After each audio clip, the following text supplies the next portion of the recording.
Vocês já ouviram falar sobre aceidade? Aceidade. Existem duas formas de se escrever. Essa é a forma mais comum, que é a derivação do latim, e essa é a forma que fica mais correto no português. O que é aceidade? Muitas vezes nós não ouvimos falar o nome, mas é um pressuposto que todos nós temos. Porque se nós não tivermos esse pressuposto, nós não cremos no Deus da Bíblia. Então é assim, é algo que normalmente nós não ouvimos falar por esse nome, mas é exatamente um aspecto, um atributo de Deus que nós já temos como pressuposto em nossa vida.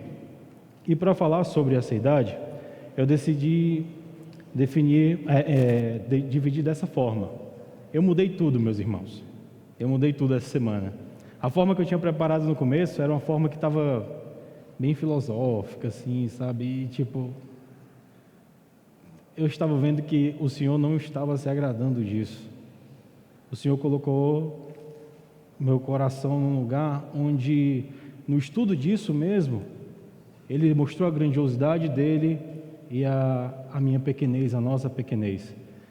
A gente sabe, não tem como tratar das coisas de Deus de maneira a não nos levar à devoção.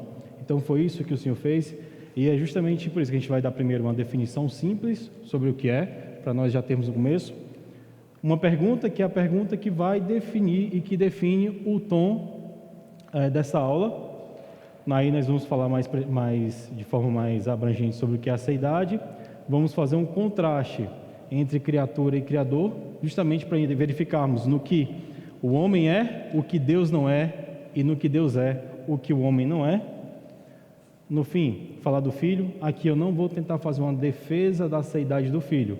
Em tudo que eu estiver falando sobre a aceidade nesses dois pontos, leve em consideração que eu estou falando do Deus triuno, eu estou falando do Pai, do Filho e do Espírito Santo, certo? Então, mas o Filho é mais uma forma de demonstrar que esse Deus aceitante, Ele é um Deus que mostra muito da sua grandeza quando se faz o menor.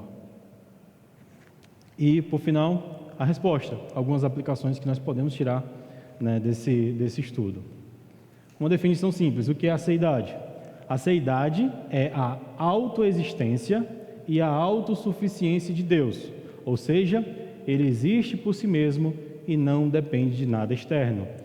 Ele existe por si próprio. Se você pegar as teologias sistemáticas e você for estudar, você vai ver que esse termo normalmente não está lá, mas elas estão defendendo isso. E para você achar uma definição assim, direta, rápida, também é muito difícil de achar. Então, muitas das coisas que eu tive que procurar, teve que ser em materiais de um inglês muito arcaico ou no latim. Mas se vocês olharem na teologia sistemática do Joel Bick, ele fala sobre essa idade, ele fala sobre a autossuficiência. Então isso já está sendo tratado de uma maneira mais clara, certo? E a pergunta que vai guiar a nossa aula: o que o estudo da aceidade de Deus deve causar nas nossas vidas? Certo? A gente vai responder isso com o passar da aula e mais precisamente no final da aula. Então essa palavra só se aplica para Deus. Essa palavra só se aplica para Deus. É um atributo incomunicável. Só Deus tem. Só Deus tem esse atributo, né? E aí, uma dica de Calvino aqui, no comentário sobre os Salmos: só louvamos a Deus corretamente quando estamos preenchidos e consumidos por admiração extasiada pela imensidão do seu poder. Eu posso passar os slides para os irmãos, depois de fazer algumas correções, algumas melhorias, porque eu escrevi realmente tudo o que vai ser falado, então para os irmãos depois relembrarem, né, terem mente. A Confissão de Fé de Westminster fala sobre essa idade. Lá no capítulo 2, Deus tem em si mesmo, os irmãos estão conseguindo ver daí? Deus tem em si mesmo e de si mesmo toda vida, glória, bondade e bem-aventurança. Ele é todo suficiente em si e para si, pois não precisa das criaturas que trouxe à existência. Não deriva delas glória alguma, mas somente manifesta a sua glória nelas, por elas, para elas e sobre elas. Ele é a única origem de todo ser. Dele, por ele e para ele são todas as coisas, e sobre elas tem soberano domínio para fazer com elas, para elas e sobre elas tudo quanto quiser. Todas as coisas estão patentes e manifestas diante dele. O seu saber é infinito, infalível, independente da criatura, de sorte que para ele nada é contingente ou incerto. Ele é santíssimo em todos os seus conselhos, em todas as suas obras e em todos os seus preceitos. Da parte dos anjos e dos homens e de qualquer outra criatura, lhe são devidos todo culto, todo serviço e toda obediência, que ele ouve por bem requerer deles. É isso que aí nós vamos estudar hoje. Muita coisa, né? É muita coisa. Por isso que a gente precisa escolher o que a gente vai falar. E dentro dos focos que serão dados, nós vamos focar mais nessas partes que estão sublinhadas, tá bom? O que é a seidade? A seidade é um atributo incomunicável, ou seja, é um atributo que, como a irmã falou, pertence somente a Deus. De tal modo que não se faz necessário dizer a seidade de Deus. Pois quando nos referimos acerca da aceidade, não há possibilidade de nos referirmos a outro, pois essa é uma característica, um atributo que pertence unicamente ao ser divino do Deus Trino. Então isso é um atributo que diferencia Deus de toda criatura. E quando eu falo de toda criatura, é de tudo que não é Deus. Então isso coloca Deus em um lugar onde ninguém pode adentrar, onde ninguém pode chegar. É aquilo que mostra, e isso precisa ser falado com muito cuidado, que Deus é realmente totalmente diferente de toda a sua criação. Deus é totalmente diferente de toda a sua criação nesse sentido, onde somente Ele é Deus e tem esses atributos. Mas nós sabemos que existem coisas em nós que são aqueles atributos comunicáveis, como o seminarista Napoleão apresentou há algumas semanas, o amor, por exemplo. O amor de Deus pode ser visto através de nós, através das nossas vidas, certo? Diante disso, precisamos ter em mente o fato de que é impossível prescrutar a essência de Deus e conhecê-la plenamente. Como dito em algumas aulas, nossa compreensão se dá porque Deus acomodou a sua verdade ao nosso entendimento. Ou seja, resumidamente, Deus ele falou de uma maneira que nós possamos compreendê-lo. Se Deus não tivesse feito isso, nós nunca íamos conhecer as verdades eternas. Então, Deus eterno, ele se comunica ao nível que o homem consegue entendê-lo. Você não consegue exatamente compreender em exaustão o que Deus é, mas você consegue entender em verdade o que Ele é. Como dito, isso nos fez ter a possibilidade de um conhecimento verdadeiro de Deus, contudo nunca exaustivo, né? Quem diz isso, quem vai defender isso é Bavinck, quando ele diz que apesar de um conhecimento de Deus não ser exaustivo, ele não deixa de ser um conhecimento verdadeiro, ele continua sendo um conhecimento de verdade. E Calvino, e aí é que uma paráfrase meio que brincando, quando Calvino vai falar nas Institutas sobre a ceia, ele diz o seguinte: quando penso que falei muito da ceia, eu vejo que ainda falei muito pouco. Aí você vai passando páginas, tem mais de 50 páginas dele falando da ceia. Então assim, é tipo isso, a gente vai falar aqui, vai tentar entender, mas ainda assim tem muita coisa. Sempre precisamos da revelação de Deus, e nesses casos, dos atributos incomunicáveis, não temos qualquer resposta fora das Escrituras, acerca da essência do Deus verdadeiro. Ali eu coloquei alguns filósofos, ali tem Platão, tem Aristóteles, tem Plotino e Parmênides. Existiram alguns pensadores, filósofos na história, que construíram argumentos acerca de um ser ou realidade que deveria sempre ter existido. Alguns até apontaram para a impossibilidade do nada, matéria que é muito importante para nós. Ou seja, se Deus é e Ele é autossuficiente em si, nós temos a certeza de que Deus é eterno e imutável. Então, se Deus sempre foi, esse nada nunca foi. Eu não vou entrar muito nesses méritos agora, porque nós não temos tempo para isso. Mas são duas coisas completamente diferentes. a eternidade de Deus e o nada. E quanto a isso, nós acreditamos num Deus eterno que cria todas as coisas, que faz todas as coisas segundo o poder da sua vontade, segundo o beneplácito da sua vontade. Então, nós vamos conseguir enxergar em toda a história como as questões elas se repetiram, como aquele pensamento sobre as questões últimas, ele sempre vem à tona. Não existem questões novas, existem demonstrações dessas questões novas.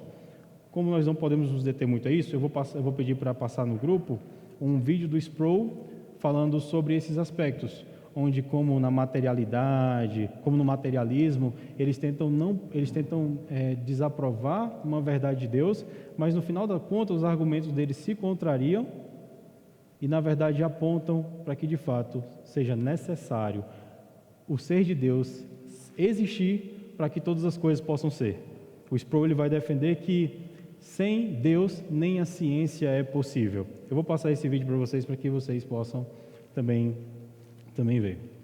Com nossa cosmovisão bíblica, conseguimos enxergar verdades, ainda que pensadas por mentes e ditas por bocas ímpias.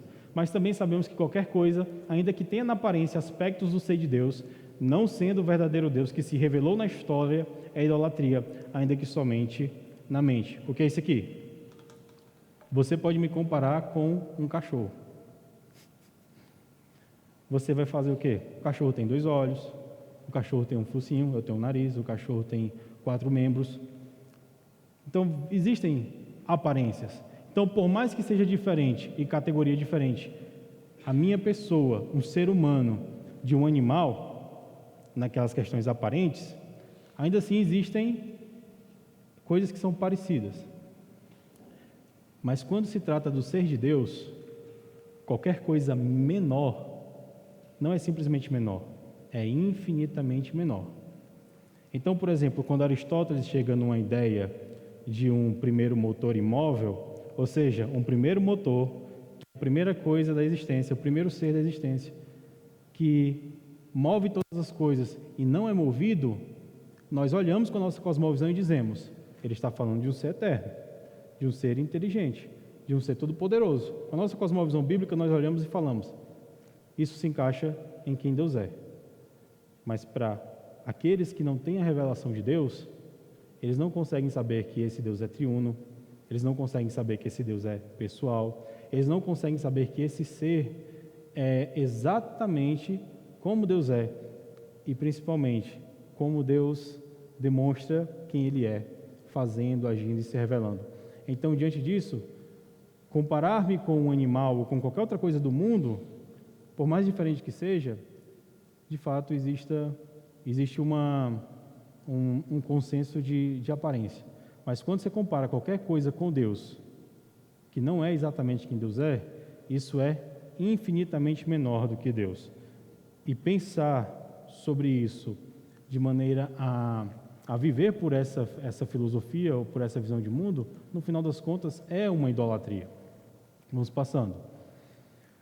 Não aceitamos qualquer coisa menor do que o Deus da Bíblia para servirmos e adorarmos, sendo este o Senhor que precisa ser sempre melhor conhecido por meio da sua revelação. E como resultado, pela ação do Espírito de Cristo em nós, conhecermos vividamente esse Deus que supera todas as nossas compreensões e corretas expectativas. Essa é uma realidade, meus irmãos. Que Deus nos permita e nos assegure que passemos a eternidade diante dEle, que passemos o porvir diante dEle, e ainda assim estaremos conhecendo mais e mais e mais o nosso Senhor. Nada deve existir para o cristão a experiência de falar acerca de Deus sem devoção, aquilo que eu falei no começo, independentemente do tema tratado. Todo estudo, toda pesquisa, todo pensamento deve ser feito e elevado em adoração a Deus. Ao tratarmos esse assunto específico, não deve ser diferente. Contudo, a aceidade é matéria que certamente colocará os nossos corações de joelhos, submetendo nossa volição, afetos e razão intencionalmente a Deus. Pensar sobre a essência de Deus é ao mesmo tempo ser abençoado, por perceber grandiosidade em Deus, mas ao mesmo tempo é ser humilhado, se colocar de joelho, né, diante de Deus. Aqui o nosso irmão Tiago falou sobre isso aqui semana passada, eu não vou me ater muito, mas muito do que tiramos é quando Deus disse no texto de Êxodo 3,14, disse Deus a Moisés, eu sou o que sou. E disse mais, assim dirás aos filhos de Israel, eu sou, me enviou a vós outros. O que é que Deus faz aqui? Entre as muitas coisas que Deus faz, Ele faz 5 coisas. Revela acerca de si, Ele se autodefine, confirma por si, promete por si e age por si, Ele não precisa de outro. Não é quem é por relacionamento, dependência de outro, ou seja, Deus não é quem Ele é por dependência de outro externo. Por que é importante dizer isso? Porque quando falamos que Deus é Pai, Ele é Pai porque Ele tem um Filho. O Espírito é o Espírito de Deus porque há Deus, Pai e Filho. Então, assim, Ele não é decidido por nenhum relacionamento fora da Trindade. Mas dentro da Trindade nós conhecemos e sabemos a distinção, né, das pessoas. 4. Deus não necessita de alguém acima de si. Isso aqui é fato, meus irmãos. Quando Deus chega e Ele manda Moisés, pergunta, em nome de quem? Vocês sabem, Deus Ele nunca chega para falar em nome de outro que não seja Ele. Os anjos, quando vêm mandar uma mensagem, vêm dizer alguma coisa aos homens, eles vêm da parte de Deus. Moisés, quando vai a Faraó, ele vai à parte de quem? Da parte de Deus. Mas Deus não vem da parte de outro. Deus vai e Deus sempre está diante e falando dele mesmo. Não é como um Hermes ou é Mercúrio? Hermes é Mercúrio? Acho que é. Hermes, Mercúrio, que vinha que como que descesse à terra e trazia uma mensagem. Ou como os demônios para os gregos, que faziam essa ligação entre as coisas divinas e as coisas humanas. Deus, quando Ele chega, Ele não vem da parte de outro. Isso aqui nós vemos uma coisa muito maravilhosa acerca de Deus. Deus, mesmo sendo quem é, se relaciona pessoalmente com a sua criação, com o seu povo. Isso aponta para quê? Para a eternidade e independência de Deus. Eu sou aponta para a sua atemporalidade e imutabilidade. Quando ele diz eu sou, é porque não é eu fui ou eu serei, né? Eu sou sempre o mesmo, imutável. Uma das confianças e grandes confianças que nós temos em Deus é que Deus de hoje para amanhã não vai mudar. Nós vamos falar sobre isso também. Aqui é só apenas 2 frases, né, de devoção de Agostinho, que estão no seu livro A Trindade e a Cidade de Deus. Ele diz, quem existe que é mais do que aquele que disse a seu servo Moisés, eu sou o que sou. E no outro livro ele diz, Deus é a existência suprema, ou seja, supremamente é. Do latim, a si, que significa de si mesmo, de si mesmo. Deus é, e aqui é um pouco mais extensiva, né? uma explicação um pouco mais extensiva. Deus é, em si, aquele do qual toda a realidade foi criada, foi trazida à existência de acordo com a sua vontade eterna e imutável.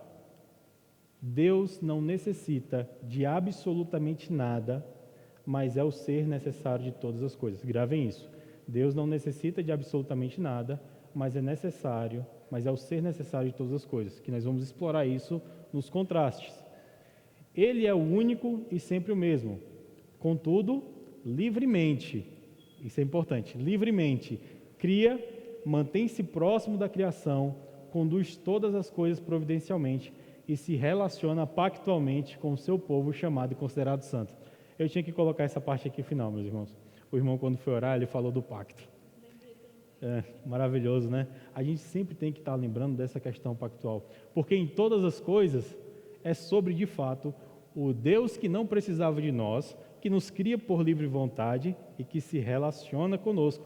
Mas não é um relacionamento de qualquer forma, é um relacionamento que se importa, é um relacionamento, inclusive, que se coloca num ponto onde ele se obriga a fazer alguma coisa porque prometeu isso. Lá em Gênesis 15 isso é perceptível. né, no texto onde separam-se os animais o fogo ali passa no meio, aquilo é uma demonstração de que Deus está falando: se eu não cumprir o que eu digo, que essa maldição recaia sobre mim. Claro, Deus cumpre tudo o que diz, mas a gente vê como é maravilhoso, um Deus que mostra o seu amor e mostra como se importa de fato com as suas criaturas. Então, falar do pacto é sempre falar do nosso Deus maravilhoso. É uma das coisas que torna a nossa teologia mais completa, a nossa teologia mais bem desenvolvida e que nos eleva de fato a amarmos mais a Deus. O que queremos dizer quando afirmamos que Deus não necessita de absolutamente nada, mas é o ser necessário de todas as coisas? Começaremos então, meus irmãos, o segundo ponto, que aí eu faço contrastes para que a gente consiga entender melhor, olhando para o homem, o que Deus é, e olhando para Deus, o que o homem não é. Tem alguma pergunta até aqui, meus irmãos? Alguma questão? Porque eu sei que muitas vezes nós falamos essa idade, se eu puder ajudar.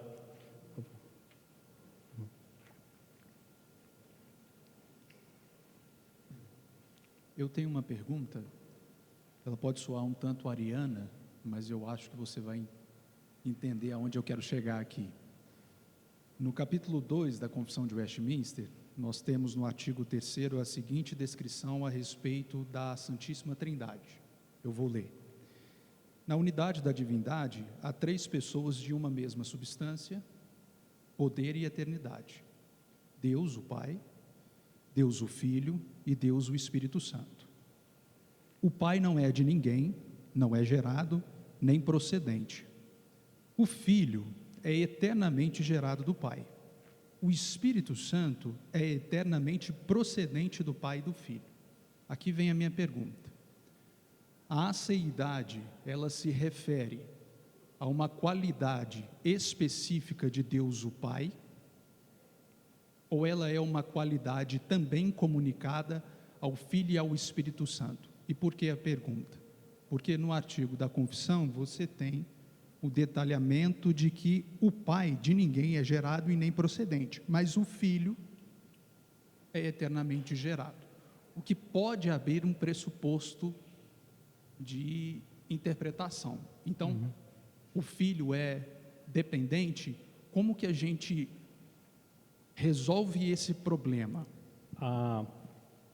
Essa era uma questão que eu tinha colocado para falar no terceiro ponto, mas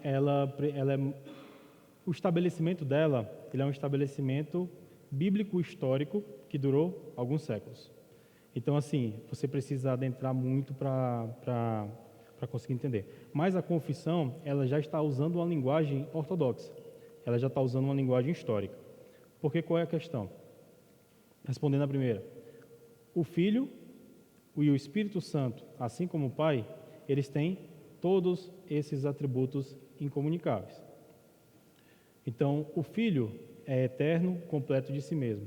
Quando a confissão e os documentos históricos dizem eternamente gerado, é porque existia discussão de que se era de fato filho, porque para ser filho precisa ser gerado. Então a linguagem, por acomodação, usada é de que ele é eternamente gerado, ou seja, não existiu nunca, não podemos nem dizer um momento, porque tempo e espaço não existia, é muito difícil. Mas nunca existiu um momento onde o Pai foi e o Filho não foi. É por isso que é usado o termo eternamente gerado. O eterno é porque coloca Cristo no mesmo, nesse mesmo ponto, onde ele é imutável, onde ele é eterno, onde ele é espírito, entende? Mais ou menos. Então, o eternamente gerado já é uma resposta a dizer que ele não foi simplesmente gerado em algum momento, ou ele foi adotado em algum momento da história, mas que ele sempre foi junto com o Pai e com o Espírito Santo. Deu para entender mais ou menos a questão? É uma discussão realmente muito interessante essa a respeito da natureza, digamos, do que é Deus, né? talvez uma palavra que possa ser usada nessa característica para nossa compreensão é que eles são a mesma essência, né? Isso. E sendo a mesma essência, não há como separar essas questões na nossa mente, né? Eles são, né? O Deus, o eu sou, ele, ali a interpretação que quem se apresentava perante Moisés era o Filho, né? Digamos que que é quem se revela para nós diretamente. Então, essa natureza, digamos, do eternamente gerado, é realmente, como você disse, um acomodamento histórico para poder compreendermos na nossa mente restrita. E aí é um desafio que nós temos que tratar e primeiro confiar em, digamos, que Deus vai nos revelar, é que a nossa mente é limitada para a infinitude de Deus. Então, o que nós definimos não significa que é o que Deus é o nível da nossa compreensão e das palavras e expressões que nós podemos transmitir uns aos outros, né? Então, para isso, a nossa dependência na revelação de Deus e a nossa cautela, particularmente quando nós estamos tratando do Deus, por exemplo, nós aqui no Brasil em português, e sabendo que a revelação que Deus fez foi em hebraico e grego. Então nós temos todos esses desafios a tratar e talvez a mim me parece, pelo menos a mim, traz uma certa, vamos dizer, compreensão, digamos, ver isso como, digamos, a essência, né? Então, essência, eles são da mesma essência. Então, eles têm todos a ceidade, porque são da mesma essência, né? Exatamente, meu irmão, muito obrigado. Muito obrigado, é isso mesmo. Quando ele fala da mesma substância, ele está falando exatamente da mesma essência. Então, os atributos de Deus, eles são comunicáveis entre si, mas incomunicáveis com as outras coisas. Essa palavra, gerado eternamente, como o irmão falou, é de fato uma acomodação histórica. E o que eles estão defendendo é exatamente que o Filho é eterno. Que o Filho não houve um início do Filho. Que o Filho, assim como o Pai e como o Espírito Santo, ele é o mesmo, hoje e eternamente. A substância do Pai, do Filho e do Espírito Santo é a mesma. Certo? Posso continuar? Meu irmão, essa questão é uma das questões mais maravilhosas da teologia, da discussão da teologia, na dogmática. É maravilhoso. Muitas dificuldades existiram na história por conta disso, mas nós sabemos que quando Deus levanta, porque no final das contas é sempre Deus, levanta dificuldades, é para que nós desenvolvamos, na verdade, das Escrituras. E chegamos a espaço. Normalmente, nós somos empurrados a fazer aquilo que nós não faríamos se não fôssemos empurrados a isso. Não é? Vou continuar. Esse é o segundo ponto. Contraste criatura, que é o ser contingente, e criador, que é o ser necessário. Quando eu falo criador, eu falo de Pai, Filho e Espírito Santo. Porque no princípio era Deus, no princípio estava com Deus. Por meio dele foram criadas todas as coisas. O que é um ser contingente? Primeira coisa de um ser contingente, ele poderia não existir. O que isso quer dizer? Tudo que existe na criação não é necessário. Exemplo, Deus faz o homem o quê? No 6º dia. 5 dias não existiu. O homem não era necessário para a criação ser alguma coisa. Então Deus, ele cria as coisas e ele coloca uma lógica de dependência entre elas. A gente vai ver isso daqui a pouco, mas o que isso quer dizer? Isso quer dizer que o homem não era necessário, a criação ela não era necessária, Deus não precisava de nada disso. Deus poderia ter criado muitas outras coisas, que nós nem sabemos porque Ele não criou. Isso é mais ou menos uma forma do que eu estou querendo dizer de que essas coisas nós não conhecemos e nós não precisamos. Por quê? Porque elas não são necessárias. Deus poderia nos fazer de modo que nós não precisássemos do oxigênio. Ele poderia não ter criado oxigênio. Ele poderia não ter criado água para que nós bebêssemos. Ele poderia não ter criado a nossa capacidade de perceber sabor. Então todas essas coisas são o quê? Elas existem, mas elas não são necessárias para a existência. Mas o que é que eu quero dizer quando eu digo que elas poderiam não existir e o que isso não quer dizer? Deus não muda. Os decretos são a essência de Deus, estão na essência de Deus. Logo, se Deus não muda, nós sempre existimos no lugar da essência de Deus, no sentido não de existir, mas no sentido de sermos pensados por Deus, por assim dizer. Então, se Deus decretou que nós existiríamos, com certeza nós viríamos à existência. Quando eu digo ser necessário e ser contingente, é no sentido de que nós não somos necessários. Está entendendo mais ou menos? Dá o quê?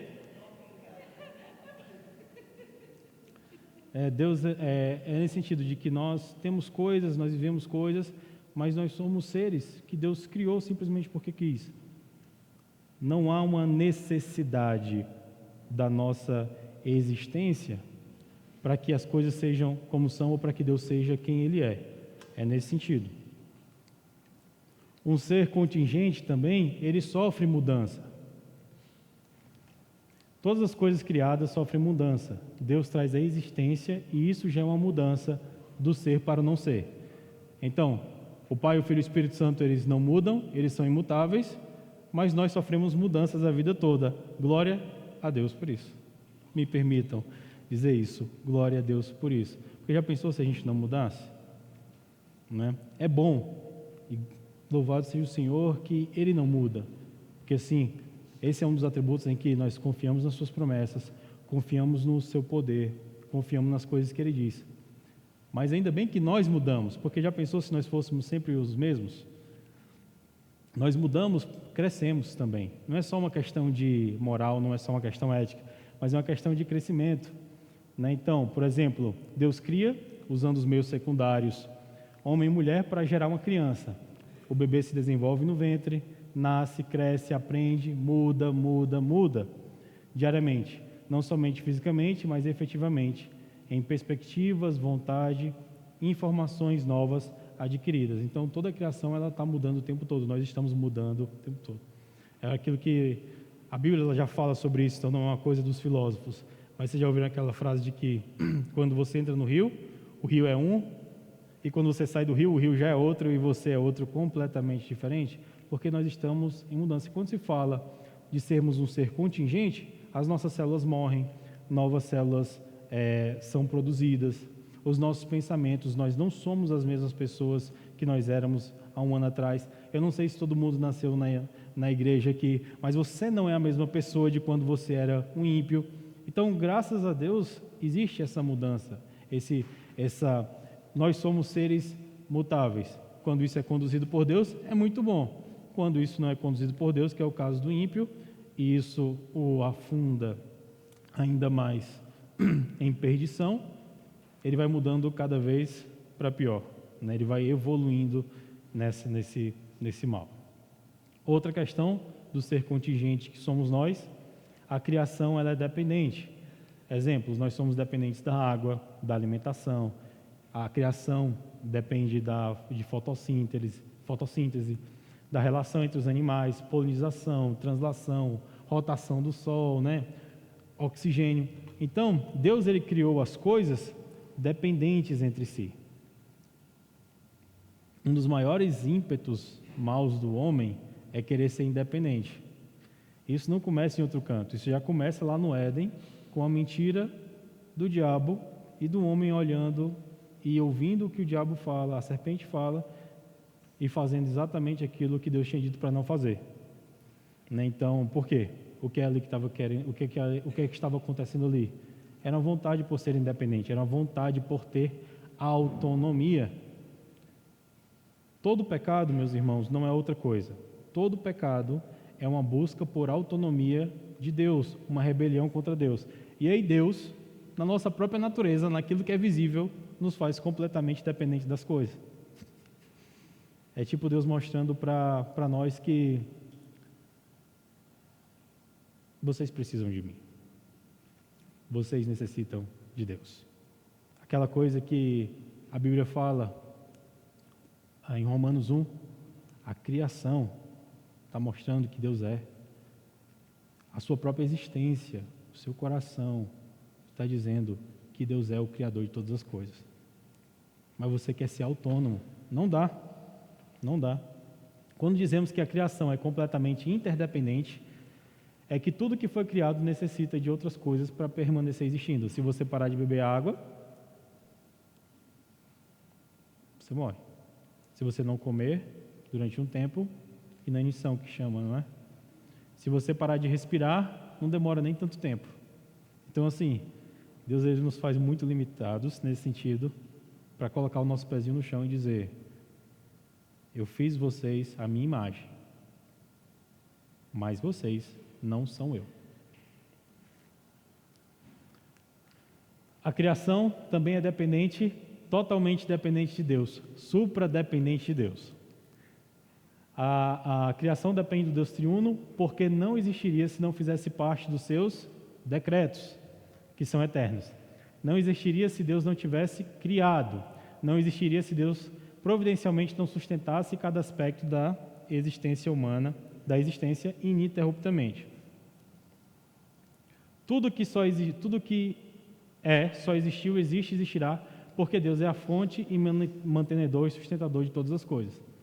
Ou seja, Deus está sustentando todas as coisas em todo o tempo. Aqui eu vou dividir, aqui eu vou mostrar o que o Catecismo Maior ele fala sobre isso. O Catecismo Maior, na pergunta 18, que responde: quais são as obras da providência de Deus? A resposta: as obras da providência de Deus são a sua muito santa, sábia, poderosa maneira de preservar e governar todas as suas criaturas e todas as suas ações para a sua própria glória. O que é que isso quer dizer? E aqui eu vou usar o Francisco Turrentini, que ele vai exemplificar o que é justamente isso aqui, o que é preservação, governo e ação. Isso para quê? Para mostrar que nós somos completamente dependentes de Deus. Preservação é o quê? É o conservatio, que ele chamava. Deus mantém, assegura que tudo permaneça existindo. Então, meus irmãos, Deus não somente cria todas as coisas, mas Ele está exaustivamente, a cada milésimo de segundo, sustentando a criação. Porque se Ele parasse de sustentar a criação, as coisas deixariam de existir, as coisas deixariam de ser. Deus, nós somos dependentes de Deus enquanto Ele governa tudo, é o gubernatio. Deus governa tudo para o fim decretado, ou seja, todas as coisas que acontecem, é Deus controlando a história, todos os acontecimentos, para que os seus decretos providencialmente aconteçam como Ele requeriu. E em terceiro ponto, as ações. Eu peço que nós não entremos nessa questão, porque é outra questão profunda, nesse sentido que aí já vai ter uma aula para isso mais à frente, que vai falar exatamente da soberania de Deus e da responsabilidade humana, que é o concursos, que é o que? Deus concorre em todas as ações da criatura. Ou seja, Deus está agindo através da criatura, ao mesmo tempo que ela é completamente responsável pelo que ela faz. Isso é uma outra questão profunda da teologia, em que nós precisamos de mais. Isso merece algo. Essa aula merece algumas aulas. Então essa é incrivelmente, ela merece. Então, resumindo, o ser contingente é o quê? Ele é limitado, ele é dependente de Deus e das outras coisas criadas, ele é mutável, mas o ser necessário, que é somente Deus, é o quê? Ele é aquele que não pode não existir. Ou seja, se Deus não existisse, não haveria absolutamente nada. Aliás, a sua afirmação é uma impossibilidade. Isso, ela é uma impossibilidade. É um impossível. É o impossível. Deus independe de qualquer outro para existir.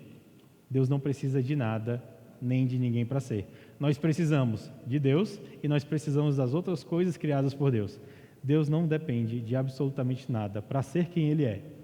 Ele não tem qualquer necessidade da criação, Ele é completo em si mesmo. Aqui é uma frase do William Zabrakel: tudo que existe além de Deus existe de forma contingente, ou seja, dependente, mutável. Tudo é dependente dele, o ser necessário para o seu ser e a sua permanência, naqueles 3 aspectos: de governo, de conduzir, de controlar, de agir sobre, com as ações do homem, e também de preservar a própria existência. Sustentando cada coisa. Aqui seria uma aplicação, mas ela é um pouco longa, não vai dar tempo, eu sei que os irmãos já estão ficando com fome, né? Mas aqui eu ia usar, assim, rapidamente. Aqui é um texto do Pecadores da Mão de um Deus Irado, os irmãos já leram? Ele fala várias vezes. Deus poderia abrir resumindo e parafraseando, você está vivendo em pecado e fazendo coisas contrárias a Deus, Deus poderia simplesmente abrir um buraco embaixo do chão e você cair direto para o inferno, e coisas que são coisas nesse sentido, onde Deus poderia, nem isso, Deus poderia simplesmente deixar de te sustentar e você deixaria de existir. E aí existiria uma aplicação que aponta para os ímpios, porque o ímpio, quando, por exemplo, ele fala não a Deus, o falar não a Deus, a voz sai da sua boca porque Deus está sustentando as ondas sonoras, a frequência. A sua garganta funciona para ele falar isso porque Deus está sustentando isso. A sua mente, as ondas cerebrais e tudo só está funcionando porque Deus está sustentando isso. Ele só fala isso porque ele existe, porque ele teve uma mãe. A mãe dele só existe porque teve uma avó. A avó dele só existe porque teve uma bisavó. Isso a cada segundo da existência. Ou seja, quando ele fala não a Deus, ele está se contradizendo numa hipótese que contraria o que está sustentando ele completamente para ser e fazer o que ele faz. Então, quando o ímpio grita não a Deus, todo o corpo dele, toda a existência dele, tudo no mundo está dizendo a Deus. Então, ele contraria aquilo que é mais lógico e verdadeiro. E quanto aos santos, aos crentes, seria no sentido de que quando nós pecamos, Deus não somente está vendo. Lembra, existe um meme aí que é muito desrespeitoso na internet, que tem um personagem dos Simpsons, que é o Ned Flanders, e ele está na janela assim, Deus está vendo. Apesar de ser uma piada e usarem de modo errado, de pecar enquanto terceiro mandamento, é uma realidade. Deus está vendo, mas ele não está somente vendo. Quando nós ofendemos a Deus enquanto Deus governa as nossas vidas, nós ofendemos a Deus enquanto Ele nos sustenta, nós ofendemos a Deus enquanto Ele está sustentando a nossa própria ação. Ou seja, nós estamos ofendendo a Deus e Deus não está só vendo. Deus está... O que pode ser mais próximo do que ver? Deus te sustenta. É isso, Deus nos sustenta enquanto nós ofendemos Ele. É como se colocar numa imagem de acomodação muito grande, como se eu pego o meu filho e eu estou levando ele para o bem e ele está batendo na minha cara, me desrespeitando. Ou seja, se eu soltar ele cai e ele se machuca. Então, toda vez, toda vida, todo momento que nós pecamos contra Deus, nós estamos ofendendo a Deus enquanto Ele nos segura. Porque, como diz John Edwards, Ele poderia simplesmente fazer com que nós não existíssemos. Mas não é isso que Ele faz, porque Ele é fiel às suas promessas. Aí eu vou lançar, digamos, eu vou abrir aqui uma caixa que espero que não seja a tal da Pandora, e a colocação que vem este é o comentário e tem a ver com aquela afirmação que surge frequentemente quando ali nos profetas Deus, digamos, revela, eu crio o mal. Então, não é que Deus está criando o mal, não? Ele criou o homem em que ele sustenta. Então, na realidade, Deus cria o iníquo para o dia do mal, não? E o fato é que até o pecado que nós cometemos, pecado que é desordem da ordem, digamos, é uma tentativa de desordem, né, da lei de Deus, digamos, é Deus que está nos sustentando. Então, Deus não cria o pecado, mas nós, rebeldes, somos sustentados por Deus na hora que nós nos rebelamos contra Ele, né? É isso mesmo. É por isso que é tão forte essa realidade, porque e disso mostra o amor. Nós não aguentaríamos isso. Para mim, isso não mostra absolutamente nada negativo acerca de Deus. Muito pelo contrário. Deus nos sustenta enquanto nós ofendemos Ele. Deus nos sustenta em amor enquanto nós fazemos coisas contra Ele. E ao ímpio, Ele sustenta o ímpio por misericórdia. Ele poderia simplesmente não fazer, né? E aqui, rapidamente, aqui já indo para a última parte da nossa aula, o Filho Eterno, o Logos, o Verbo, a Palavra, assumiu a natureza criada. E isso é escândalo para os judeus e loucura para os gentios. Por que é que isso está aqui, meus irmãos? Porque nós vimos, Deus é um Deus maravilhoso, amoroso, imutável, o único ser necessário. Deus não necessitava da gente. Em outras, se fosse um Deus como em outras culturas, porque nenhum Deus é como o nosso, nenhum Deus é trino, nenhum Deus é imutável, nenhum Deus é máximo em todas as perfeições, virtudes e atributos. Nenhum, só o nosso Deus. Isso nós só conhecemos por revelação. Mas ainda se você fosse fazer uma ligação, de alguma forma, que Deus se preocupa com as pessoas que o servem como o nosso Deus. Não que existam outros deuses, estou dizendo culturalmente falando, na antropologia, que Deus não existe. Só que o nosso Deus, ele nos surpreende dando passos muito além do que nós poderíamos pensar ou imaginar. Porque Deus não somente cria sem necessidade de nos criar. Deus não somente age. Deus não somente se revela. Mas Deus, Ele ama. E Ele ama ao ponto de morrer. Então isso está aqui, não com o efeito de tentar se aprofundar na seidade do Filho. É uma matéria, meu irmão, isso. É uma matéria muito profunda. A seidade do Filho. Como isso se define na Bíblia, isso é maravilhoso. Mas aqui é mais no sentido de que esse Deus aceitante se importa e se importa até a morte.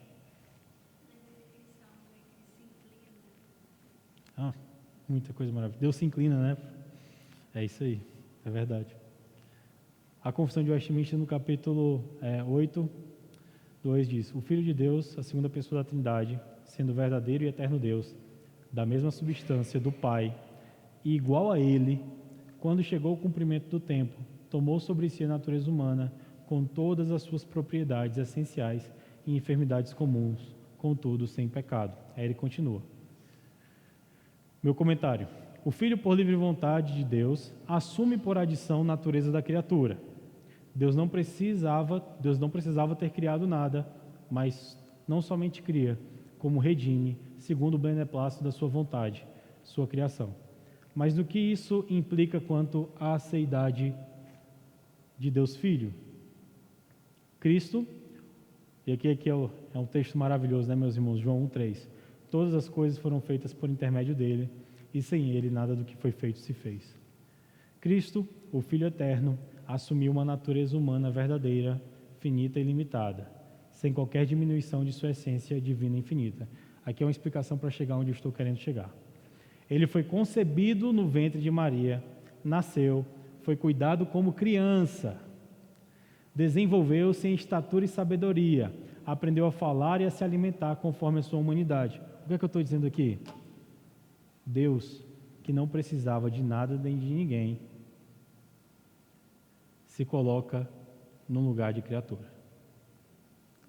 Deus, o Filho, se faz criatura. Ele, que é independente de todas as coisas, precisa nascer. Ele, que é independente de todas as coisas, precisa mamar.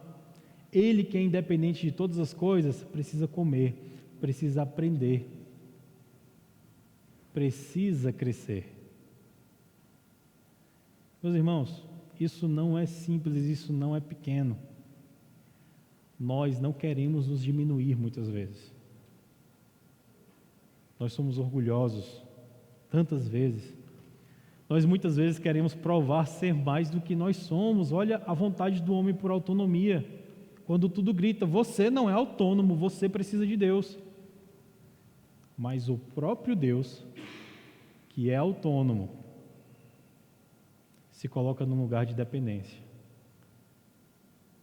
Não somente de dependência do Pai, mas dependência de coisas básicas. E o ponto alto é o que, meus irmãos? Aquele que é o Criador, porque Ele é a palavra, Ele é o Logos, por meio dEle, através dEle, todas as coisas foram feitas. Quem é este? É o Filho. Aquele que é o Criador, totalmente necessário para a existência de toda a criatura, quanto à sua natureza humana, sujeitou-se às necessidades próprias da vida criada.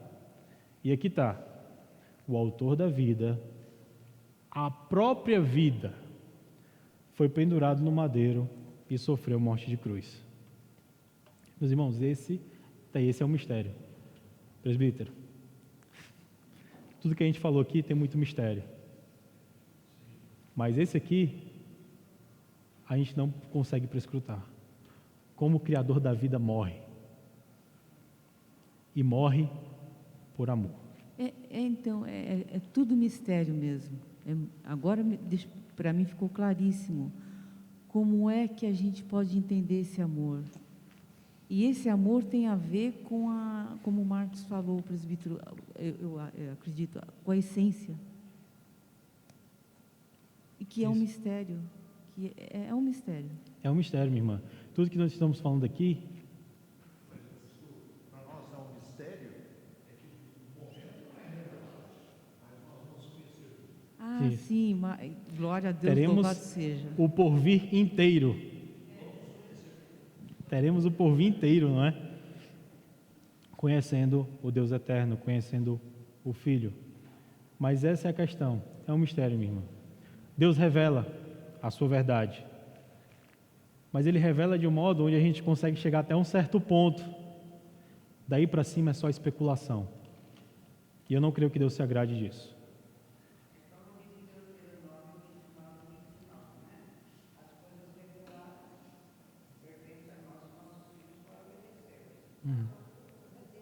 Isso. Isso.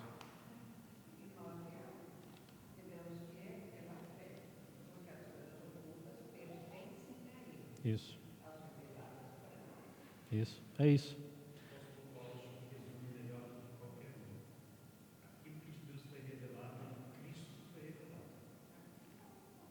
É isso. Cristo é o ponto alto dessa revelação, né, do amor de Deus. Isso é muito importante. E, meus irmãos, como a vida, e por meio de quem toda a vida morre, entendem? Porque o judeu ele olha e fala: isso é loucura. Porque o gentio ele olha e fala: é escândalo, como é que pode? Eles tinham um pensamento acerca do Logos, que era aquela força impessoal que comandava todas as coisas. Como pode isso ser uma pessoa virar homem? Porque eles tinham aquela perspectiva de que a matéria é o quê? É menor, é má, advém de ilicitudes. Como pode se fazer homem e não somente morrer? Então isso é loucura. É uma coisa, meus irmãos, que se vocês entenderam isso quando foram transformados por Deus, na conversão. Quando Deus justifica, aplica a sua verdade ao coração. E você entende isso de uma maneira que você não quer outra coisa. E aí a salvação, ela é clara. Mas a partir de então, você começa a estudar e se aprofundar nisso. Você fala: só uma obra do Espírito Santo para eu crer. Porque agora que eu busco entender mais, eu entendo de certa forma, mas ainda estou muito longe. É uma coisa que é chamada na linha da epistemologia de... como é que chama? Reverendo Emerson Maia fala muito sobre isso. É sobre o desconhecimento que você não conhece e o desconhecimento que você conhece. Existem coisas que você sabe que você não sabe, mas existem infinitas outras, que você não sabe que você não sabe. Entendeu? Eu lembrei de Jó, né? Porque Jó perguntou e Deus perguntou por que está acontecendo isso. E Deus, ao invés de responder, falou: então espera um pouco, eu vou fazer as perguntas. Onde é que você estava quando eu fiz isso? No momento, isso que eu acho extraordinário no cristão, no momento em que ele adora, Deus não se justificou, Ele só mostrou. Responde, onde é que você estava quando eu fiz isso, aquilo? Na hora que Jó adora, aí ele fala: antes eu conhecia, né, de saber, agora eu vejo com os meus próprios olhos. E esse entendimento é adoração, é adorar o Deus. Eu acho que é o ponto do cristão, né? Isso. Essa é a real diferença entre informação e conhecimento. Eu não lembro se foi, acho que foi o Tiago que falou sobre isso, mas existe você conhecer sobre algo e você conhecer o algo. Você pode saber de Deus e não conhecer a Deus. Isso que a irmã falou existe uma diferença entre ter informações acerca de Deus e conhecer. Porque na Bíblia, conhecer não é só saber, é se relacionar. Até na nossa cultura, porque a gente fala: não, eu conheço o irmão tal. Não, você não conhece, você sabe quem é. Você conhece ele quando você se relaciona, você conhece os pecados dele, conhece as suas virtudes, conhece o que ele faz em certa ocasião. Então, conhecer o quê? É relacionamento, é isso. Jó conhecia a Deus. Então, isso é muito importante. É isso mesmo. Aqui, eu vou ter que pular, irmãos, mas eu mando para os irmãos. Certo? E aqui eu vou chegar no ponto do final do estudo mesmo, que é a resposta daquela pergunta do início. O que o estudo da seidade de Deus deve gerar em nós? Porque isso aqui não é uma questão. Por mais que exista um aspecto profundo de mistério, Deus revelou sua verdade e nós conhecemos, ainda que em parte, mas nós entendemos e podemos entender aquilo que Deus revelou. Nós não podemos passar disso. E isso é prático. O que é que isso deve gerar em nós? As aplicações aqui poderiam ser muitas, eu escolhi somente 3. Isso deve gerar em nós uma humildade constante. Ao entendermos que Deus nos criou por livre vontade, reconhecemos que Ele não precisa de nós, mas nós necessitamos inteiramente dEle. Isso deve nos humilhar continuamente diante de Deus e diante do próximo, lembrando-nos de que não somos o que pretensiosamente desejaremos ser. Entretanto, somos mais quando estamos humilhados diante de Deus e sua vontade. Quando o homem nega Deus para fazer o que a serpente queria, ele acha que ele vai ser mais sendo autônomo, mas na verdade ele se torna menos do que ele era. Porque o propósito do homem é o quê? Conhecê-lo, glorificá-lo e adorá-lo para sempre. Imagina quanto conhecimento a mais teríamos de Deus se Adão não tivesse caído. Claro, isso é uma impossibilidade. Aqui é só uma digressão. Mas o sentido é, Deus tem muito a nos mostrar. E nós, de fato, quando não obedecemos a Deus, somos menos e não mais. Entretanto, somos mais quando estamos humilhados diante de Deus e sua vontade. Somente assim compreendemos nosso verdadeiro propósito concedido por Deus. Aí vai lá o Salmo 8, verso 3 a 5. Quando contemplo os teus céus, obra dos teus dedos, e a lua e as estrelas que estabeleceste, que é o homem que dele te lembres, e o filho do homem que o visites. Ou seja, o homem está num patamar aqui. Primeiro, seja humilhado. Primeiro, se diminua. Primeiro, se reconheça. Fizeste, no entanto, por um pouco menor do que Deus, e a glória de honra o coroaste. Agora, entenda melhor o que o homem é também.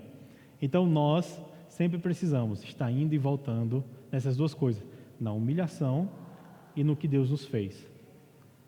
Nós não temos a imagem de Deus, nós somos a imagem de Deus na criação. É diferente. Segunda coisa, deve gerar em nós paciência e amor. Ao vermos que o Deus aceitante se revelou de modo que possamos conhecê-lo, somos chamados a refletir esse amor revelatório, ou seja, nós somos chamados a refletir ao mundo, à existência, esse amor pelos irmãos e também pelos ímpios que ainda não conhecem a Deus. Nós fazemos isso como? Tendo paciência, pregando o Evangelho e todas as questões que nós já bem conhecemos. Nisso consiste o amor, não em que nós tenhamos amado a Deus, mas em que Ele nos amou e enviou o Seu Filho como propiciação pelos nossos pecados. Amados, se Deus de tal maneira nos amou, devemos nós também amar uns aos outros. Ninguém jamais viu a Deus. Se amarmos uns aos outros, Deus permanece em nós e o seu amor é em nós aperfeiçoado. Nisto conhecemos que permanecemos nele e ele em nós, em que nos deu do seu Espírito. Uma das maiores e a maior, pelo qual todas as outras existem, demonstrações de que o Espírito Santo habita em nós, é quando nós refletimos esse amor de Deus. Terceiro ponto, aí aqui, a obediência completa. O Deus triuno viveu eternamente em perfeita comunhão consigo mesmo, ou seja, Pai, Filho e Espírito Santo viviam numa comunhão perfeita. Se você tivesse uma comunhão perfeita como essa, você ia querer, por exemplo, abrir a porta da sua casa para entrar aquele que traria problema para você? Então há um propósito muito maravilhoso nisso, não é? O Deus triuno viveu eternamente em perfeita comunhão consigo mesmo, mas por sua vontade criou, salvou e restaurou um povo para si. Ele nos ama e esse amor deve gerar em nós amor por Ele. Porém, amor verdadeiro só é amor quando se manifesta em obediência à sua vontade revelada. Não existe amor genuíno sem obediência. Toda expressão de amor a Deus é, por natureza, resposta à sua graça e à sua revelação. Existe no nosso meio, no meio evangélico brasileiro, na verdade religioso mundial, quando se fala de cristianismo, que amar é um tipo de emoção, afeto ou sentimento. Mas amor a Deus é obediência. Se me amais, guardarei os meus mandamentos. João 14,15. Nisto conhecemos que amamos os filhos de Deus. Quando amamos a Deus e praticamos os seus mandamentos. Porque esse é o amor de Deus, que guardemos os seus mandamentos. Ora, os seus mandamentos não são penosos, porque todo que é nascido de Deus vence o mundo, e esta é a vitória que vence o mundo, a nossa fé. 1 João 5, 2 a 4. E aqui é a resposta. O que o estudo da seidade de Deus deve gerar em nós? Uma adoração ininterrupta. Se você sabe que você é limitado, que você precisa de Deus, que o autor da vida morreu por você e todas essas coisas que nós já falamos até agora, e se você sabe que Deus está te sustentando 24 horas por dia, e como diria a filósofa Aline Barros, ainda assim é muito pouco, poderia ser 25, 26, mas Deus está te sustentando 24 horas por dia, o que isso deve gerar em você é uma adoração ininterrupta, ou seja, uma adoração que não cessa. Como adoração, eu não estou querendo dizer que você deve cantar 24 horas por dia, mas que em cada ordem, em cada mandato de Deus, em tudo aquilo que Deus coloca em sua mão, em tudo aquilo que você pensa, em tudo aquilo que você é e quer ser, que você esteja fazendo tudo em adoração a Deus, em amor a Deus, em obediência a Deus. Então, o que o estudo do Deus que não necessita de nada e faz todas as coisas e se revela, deve gerar em nós uma adoração que não cessa. E enquanto estivermos vivendo isso, tenhamos sempre em mente isso aqui, ó. Olha esse texto, meus irmãos. Está lá em Neemias 9:5. Os levitas, Jesua, Cadmiel, Bani, Hasabneias, Serebias, Odias, Sebanias e Petaías disseram: levantai-vos, bendizei ao Senhor vosso Deus de eternidade em eternidade. Então se disse, olha só, bendito seja o nome da tua glória, que ultrapassa todo bendizer e louvor. Deus não necessita da nossa adoração. Deus não é um Deus que nós completamos Ele. Existem religiões, muitas que são assim. Nós fazemos coisas para que esse Deus fique mais forte, mais poderoso. Deus não precisa. Tudo que Deus nos coloca a fazer é por pura vontade. Novamente, por amor. Ele nos usa porque Ele quer usar, não porque Ele precisa. Então isso deve nos colocar no nosso lugar. Que o que Deus é, ultrapassa tudo aquilo que nós podemos fazer por Ele, tudo aquilo que nós podemos fazer pela causa dEle. No fim, quando tivermos feito muito, saibamos que ainda fizemos muito pouco. E que o Deus da eternidade, Ele fez tudo o que era necessário. Nós somos peões, por assim dizer, muito amados na mão de um Deus eterno. É isso, meus irmãos. É isso. Gostaria de fazer uma oração para que o Senhor nos abençoe. Bondoso Deus, somos gratos a Ti, Senhor. Somos gratos, Senhor Deus, porque o Senhor revelou coisas a todos nós, de maneira que nós pudéssemos compreender. Mas ainda assim, Senhor Deus, o Senhor se mostra grandioso demais, eternamente grandioso, infinitamente grandioso, de modo a nos humilhar e a nos colocar em lugar de sabermos que sabemos muito pouco. Senhor Deus, que isso nos humilhe, que isso humilhe os nossos pensamentos, que isso humilhe os nossos sentimentos, que isso humilhe, Senhor Deus, o nosso ser por completo. Que isso nos leve, Senhor Deus, diante de Ti a reconhecer que Tu és grande, és perfeito, és imutável e és santíssimo. E Pai, pedimos que o Senhor, por Tua graça, com Teu Espírito, Senhor Deus, venha nos preencher completamente da Tua vontade, da Tua verdade, nos fazendo conhecer-Te cada vez mais e melhor. Conhecer mesmo, Pai, nos relacionarmos. Que esse relacionamento, Pai, transforme a nossa vida, transforme a nossa forma de pensar e a nossa forma de agir. O Senhor nos chamou, Senhor Deus, para sermos representantes, embaixadores do nosso Salvador neste mundo. E muitas vezes temos entristecido, Pai, ao Senhor, por não sermos exatamente como o Senhor quer que sejamos. Nos transforma, Pai, milagrosamente, de maneira que cada vez mais venhamos a louvar o Teu santo nome com as nossas ações, com a nossa vida. Tem misericórdia de nós, Senhor. Nos faz buscar realmente conhecer cada vez mais e mais o Senhor, mas que seja conhecimento de fato, não apenas aquilo que vai gerar em nós uma vontade de saber e mostrar que sabemos alguma coisa, mas que venha gerar em nós humilhação diante de Ti, certeza do que somos e cada vez mais conhecimento de quem Tu és. Obrigado por tudo, cuida de nós, abençoa-nos nesse dia, nos leva em paz para casa, nos traz em paz, Senhor Deus, ao culto mais tarde, para que venhamos a Te louvar, para que venhamos a ouvir a Tua voz, para que venhamos a cumprir, Senhor Deus, o chamado pactual do Senhor nesse dia. É no nome do nosso Salvador Jesus Cristo, em toda a condução do Espírito Santo, que oramos, Senhor. Amém.